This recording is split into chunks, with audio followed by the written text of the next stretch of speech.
ఏది తిరుగు కాదు, ఏది దాన్ని నశింపచేయదు. ఏది నశింపచేయాలన్నా అగ్నిలో వేస్తే నశించిపోతుంది. చెడు కానీ మంచిగా ఏదైనా కానీ అగ్నిలో వేస్తే బూడిదైపోతుంది. కానీ ధర్మం బూడిద కాదు, సత్యం బూడిద కాదు, సత్యం సత్యంలాగా నిలుస్తుంది అని చెప్పడానికి ఈ అమ్మాయి సీతమ్మ వారి అగ్ని ప్రవేశము అనేటువంటి అంశాన్ని తీసుకుంది. చక్కగా చెప్తుంది, వినాల్సిందిగా కోరుతున్నాం. ఇచ్చినటువంటి 10 నిమిషాల్లో సంక్షిప్తం చేసి చక్కగా అందిస్తుందని కోరుతున్నాం. ఓం నమో వెంకటేశాయ.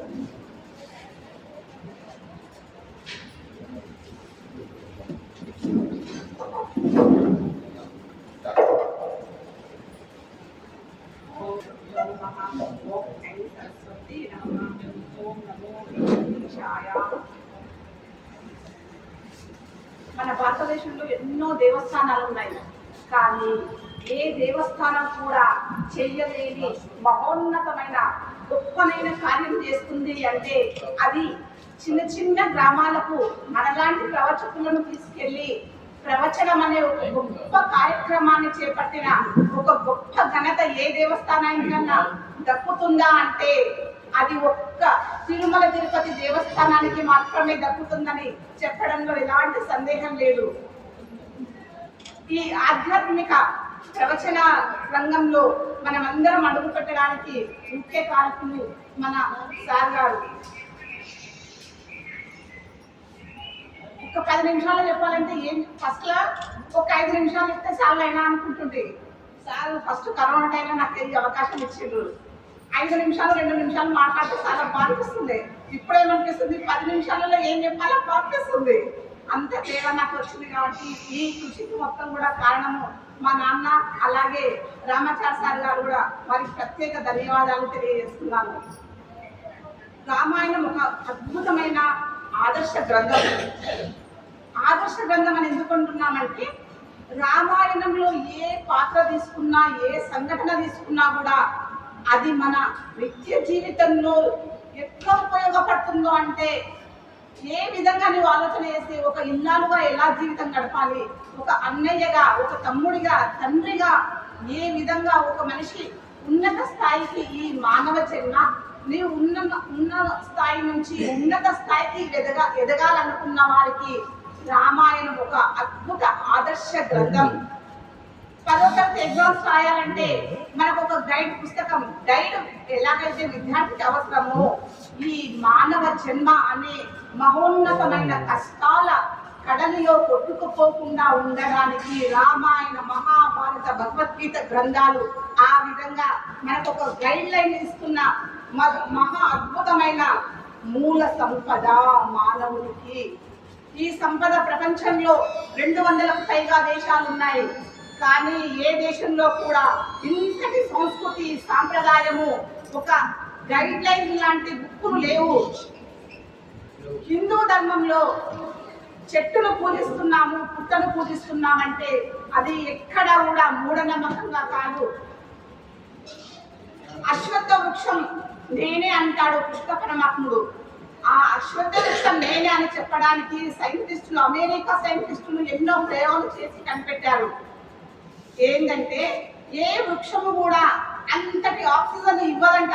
మామూలుగా ఉన్న వృక్షాలు 1% ఆక్సిజన్ మనకు అందిస్తే, ఆక్సిజన్ అంటే ప్రాణవాయువు, కానీ రావి చెట్టు మాత్రం ఎన్నో రెట్ల ఆక్సిజన్ ఇస్తుందంట. అదే మన భారతీయ హిందూ ధర్మం యొక్క గొప్పతనం. రామాయణం చాలా ఒక పెద్దనైన సబ్జెక్ట్. అందులో సీతమ్మ అగ్ని ప్రవేశం కూడా ఒక పెద్ద సుదీర్ఘమైన ఘట్టం. దశరథ మహారాజుకు పుత్ర సంతానం లేకపోతే పుత్రకామేష్టి యాగాన్ని నిర్వహించి పుత్ర సంతానాన్ని కలుగుతుంది. తర్వాత వారి విద్యాభ్యాసం అంతా ముందుకు కొనసాగించుకొని పోయినాక పెళ్లి జరుగుతుంది, అంతా జీవితం బాగుంది. అప్పుడు వాళ్ళ జీవితంలో ఒక విషాదం. రామ పట్టాభిషేకం అని సంతోషపడుతున్న సందర్భంలో అది జరగకుండా రేపు ఉదయాన్నే రాముడు ఒక రాజుగా తను కావలసిన సమయంలో వనవాసానికి వెళ్ళే పరిస్థితి ఏర్పడుతుంది. ఆ వనవాస సందర్భంలో సీతమ్మను రావణుడు అపహరిస్తాడు. అక్కడ సీత లంకలో పడరాని కష్టాలు, బాధలు, దుఃఖాలు, కన్నీళ్లు, ఎంతటి వేదన అనుభవిస్తుందో. కానీ సంవత్సరం రోజులు ఆ సీతమ్మ తల్లి అంత సంతోషంగా బ్రతకడానికి ఆమెకు దొరికిన ఒకే ఒక్క ఆధారం రామనామం. ఆ రామనామాన్ని జపిస్తూ తన సంవత్సరం రోజులు అదే అన్నంగా, అదే నీళ్లుగా, అదే నిద్రగా ఆమె జీవితాన్ని గడిపేస్తూ బాధపడుతూ జీవితాన్ని అంతా కష్టమయంలో అనుభవిస్తూ ఉంటుంది. అప్పుడు హనుమంతుడు లంకకు వచ్చి సీతమ్మ జాడను కనుక్కొని రామునికి వివరిస్తాడు, ఇట్లా సీతమ్మ లంకలో ఉందని. రాముడు రావణ యుద్ధం భయంకరంగా చేసి రావణుణ్ణి చంపేసి, ఇప్పుడు రావణుడు చంపేసిండు రాముడు.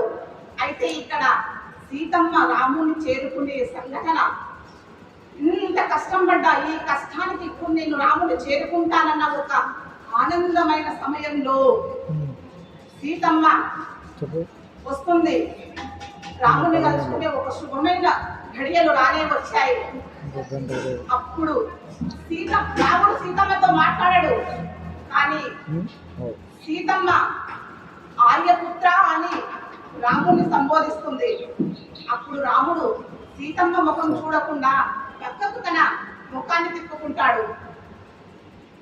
ఇంత వేదన పొందిన రాముడు, ఇంత కష్టపడ్డ రాముడు, నా కోసం ఇంత యుద్ధం చేసిన రాముడు నా ముఖాన్ని చూస్తలేడని బాధపడితే, అప్పుడు రాముడు ఏమంటాడంటే, సీత, నా కంటికి జబ్బు వచ్చింది, కంటి కలక ఏర్పడ్డది, నిన్ను చూడడానికి లోకం అనే ఒక అపభావం నాకుంది.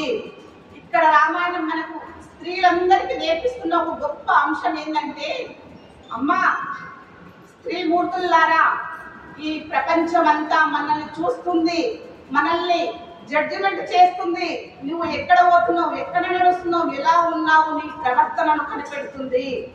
కాబట్టి స్త్రీ జాతి మొత్తం, భారత స్త్రీ జాతి మొత్తం ఉన్నత స్థాయిలో నిలబడాలని ఈ సంఘటన చెప్పకనే చెబుతున్న అంశం. అలా సీతమ్మను, నేను నిన్ను చూడలేను, నీవు దీప జ్యోతివి, దీపకాంతివి సీత, నీలో ఎలాంటి లోపం లేదు, కానీ నా కంటి కలక వచ్చింది, నిన్ను నేను చూడలేకపోతున్నాను. ఎందుకంటే రేపు నేను అయోధ్యలో ఉత్తరామునిగా నేను అడుగు పెట్టను, రాజా రామునిగా అడుగు పెడతాను. నువ్వు నా భార్యవు, నేను రాజునైతే నా పక్కన నువ్వు కూర్చోవాలి. ఈ లోకమంతా ఇన్ని ఏడాది రోజులు లంకలో తిరిగిన సీతను తెచ్చుకొని రాముడు పక్కన కూర్చోబెట్టుకున్నాడన్న ఈ లోకాపవాదాన్ని నేను భరించలేను సీత. అందుకే నేను నీ ముఖాన్ని చూడలేకపోతున్నాను. నాకు నిన్ను దగ్గర తీసుకోవడానికి నా మనసు అంగీకరించడం లేదు. కాబట్టి నీ ఇష్టం, ఈ ప్రపంచమంతటా, ఈ భూమండలం అంతటా నీకు ఎక్కడ ఉండాలనిపిస్తే అక్కడికి వెళ్ళిపో. భరతుని దగ్గర ఉంటావా, లక్ష్మణుని దగ్గర ఉంటావా, ఎక్కడికన్నా వెళ్ళిపో అని రాముడు పలికిన మాటలు విన్న సీత, ఎక్కడో ఉండాలనుకుంటే ఎన్ని సంవత్సరం రోజులు నీ కోసం నేను నిరీక్షించేదాన్నా, అస్సలు నిరీక్షించేదాన్ని కాదు. అప్పుడే నా ప్రాణత్యాగం చేసేదాన్ని. ఈ ప్రపంచమంతా ఒక్కటి రామా, నువ్వు నాకొక్కటి, నీ దగ్గరికి చేరలేని నేను బ్రతికినా ఒక్కటే, లేకున్నా ఒక్కటే అని ఆ సీతమ్మ తనంతకు తానుగా తీసుకున్న నిర్ణయం అగ్ని ప్రవేశం అనే ఘట్టం. రాముడు చెప్పలేదు, సీత నువ్వు అగ్ని ప్రవేశం చెయ్యి, నువ్వు అగ్నిలో దూకినాకనే నేను తీసుకుంటాను. రాముడు చెప్పలేదు.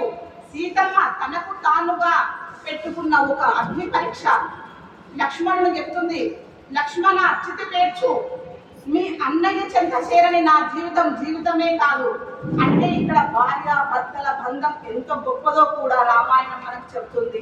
ఎన్ని కొట్లాటలు వచ్చినా, ఎన్ని పీకులాటలు వచ్చినా భార్య భర్తల బంధంని దృఢపరచుకోవాలి కానీ విడిపోగొట్టుకోవద్దని కూడా రామాయణ సందేశం. ఆ ఆలోచనతో సీతమ్మ తల్లి లక్ష్మణునికి ఆదేశిస్తుంది, లక్ష్మణ చితి పేర్చు అంటే లక్ష్మణుడు సీతమ్మను అగ్నిలో ఆవుతవుతుందా, ఎలా అమ్మ మాట కాదనలేడు. ఒక్కసారి రాముని వంక తన తల తిప్పి చూస్తాడు లక్ష్మణుడు. కానీ రాముడు కూడా ఏమి అన్నాడు, మౌనం వహిస్తాడు. ఆ మౌనానికి అంగీకారమే అని లక్ష్మణుడు అనుకొని ఆ చితి పేరుస్తాడు. అప్పుడు రామునికి ప్రదక్షిణ చేసి అగ్నికి కూడా ప్రదక్షిణ చేసి యథామే హృదయం నిత్యం నాపసర్పతి రాఘవాత్ తదా లోకస్య సాక్షిం సర్వతు పాతు పావకం. యథామే హృదయం నిత్యం అంటే ఓ అగ్నిదేవా, నేను ఎప్పుడు కూడా శ్రీరాముని నా మనస్సులో కలుస్తూ ఉంటాను. ఎప్పుడైతే శ్రీరాముని అనుసరించకుండా నేను వేరే మార్గంగా ప్రవర్తిస్తే నన్ను ఈ అగ్ని భస్మము చేయుగాక. ఎల్లవేళలా రాముడు తప్ప నాకు లోకమే లేదు, ఆయననే ఈ లోకం సాక్షిగా అగ్ని సాక్షిగా నేను ప్రార్థిస్తున్నానని ఆ సీతమ్మ తల్లి ప్రార్థన చేసి ఆ అగ్నిలో ప్రవేశిస్తుంది. అమ్మ ప్రవేశిస్తున్నప్పుడు ఎట్లా ఉందంట, ఆ బంగారాన్ని కడగడానికి మనం శుద్ధి చేయడానికి అగ్నిలో ఏ విధంగా అయితే వేస్తామో శుద్ధమైన బంగారాన్ని అగ్నిలో వేయాల్సిన అవసరమే లేదు. కానీ ఈరోజు ఆ అవసరం ఏర్పడ్డది.